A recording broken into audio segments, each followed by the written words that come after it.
Hello and welcome to the GrapeSEED Official Podcast. As spring is starting to turn into summer, at least temperature-wise here, as my recent yard work has provided me with some sunburns, it is a good time to have another recap episode, highlighting some clips from the podcast content that has been released over the past few months. With the changing of the school year in many GrapeSEED countries, you might have missed an episode or two.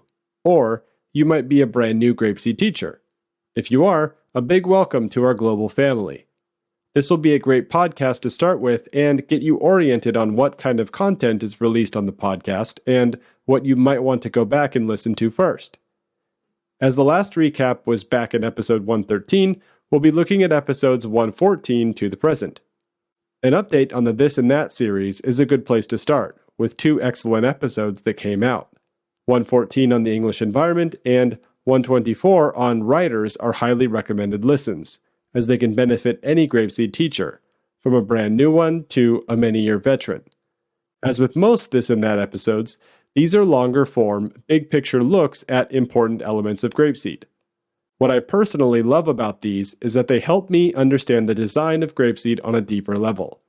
It is almost like looking at the inside of a computer or anything else that is electronic.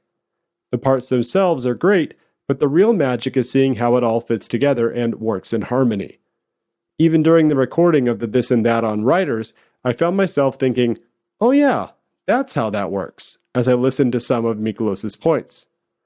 I want to feature a couple of clips here, the first being from 114 on the English environment, and then the next from 124 on writers.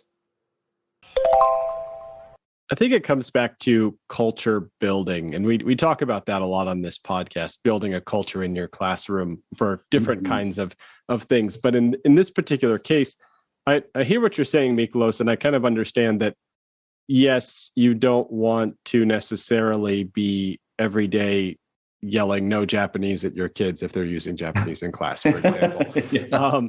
That's not ideal. Of course, it's a tool that you can use in your tool belt to help build your culture of, hey, knock it off. Yeah. We're going to speak in English. But I think when you get the end goal that we're trying to get to is just this culture where teachers and students are having so much fun and are so excited to be interacting with each other in English that the home language never comes up. Now, how do you get there is the question. And you've laid out some really good ideas here already for a class that's brand new, starting out with GrapeSEED, how you can kind of set expectations from the beginning and set yourself up to get to that culture relatively quickly.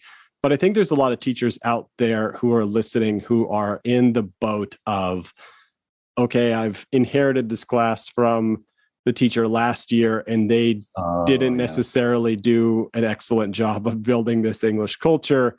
So how do you go from an environment that is already existing with GrapeSEED that isn't necessarily very conducive to students using English and maximizing that comprehensible input like you're talking about? So I think in that case where you're inheriting a class and the culture isn't built, then you kind of have to use every tool in your tool belt. Sometimes it has to be the negative of don't use Japanese if you think students are using it not maliciously, but on purpose when they could be using English. But of course, you want to be as positive as possible and encouraging more responses in English and more communication in English. Yeah, the thing about building confidence, and it just like with everything else in GrapeSEED lesson time, we want to keep students' affective filters as low as possible because we know that that's how they're going to be able to acquire language more easily. So if the writer becomes this thing where the kids are nervous to go, oh, if I don't write my K nicely, then my teacher's going to give me a red mark or something like that. Or if I don't say the sound while I write, the teacher's going to give me like a stern look or something. Just we have to be encouraging and increasing motivation. And it's not going to be perfect. And it shouldn't be perfect because it is practice. So it's part of that thing that's really effective that we find, which is especially in GrapeSEED, especially in acquiring language, which is being process oriented rather than outcome oriented, because this is a process. And I mean, Adam, you can maybe agree with this, that we are native English speakers, but I have to say I'm still learning English. I come across new words all the time. Like, I didn't just master English one day. It's a constant process, just like all learning is. So the writers are definitely, and especially for our students when they're starting out, if they're starting out with the process, and through using the writers in GrapeSEED class, they will gain confidence that they can do it, so that when they get to a setting, like maybe when they get into high school or whatnot, when they're in an all English environment, taking maybe some sort of like a creative writing class or something, that they have the skills to be able to operate in that environment because of the process that they went through in GrapeSEED class.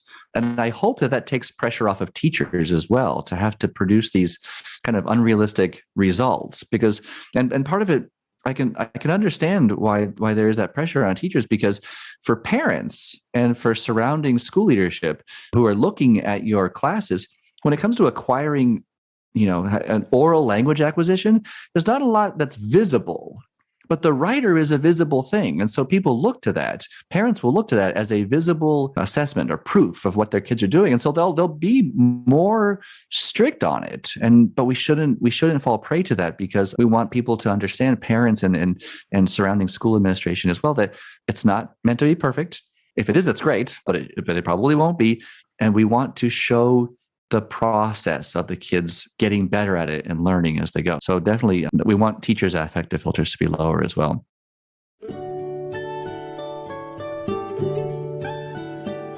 Goodbye, my friends, goodbye. I'm sad to say goodbye.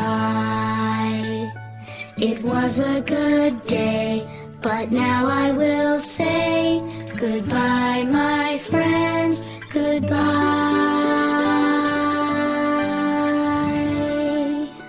Goodbye, everyone.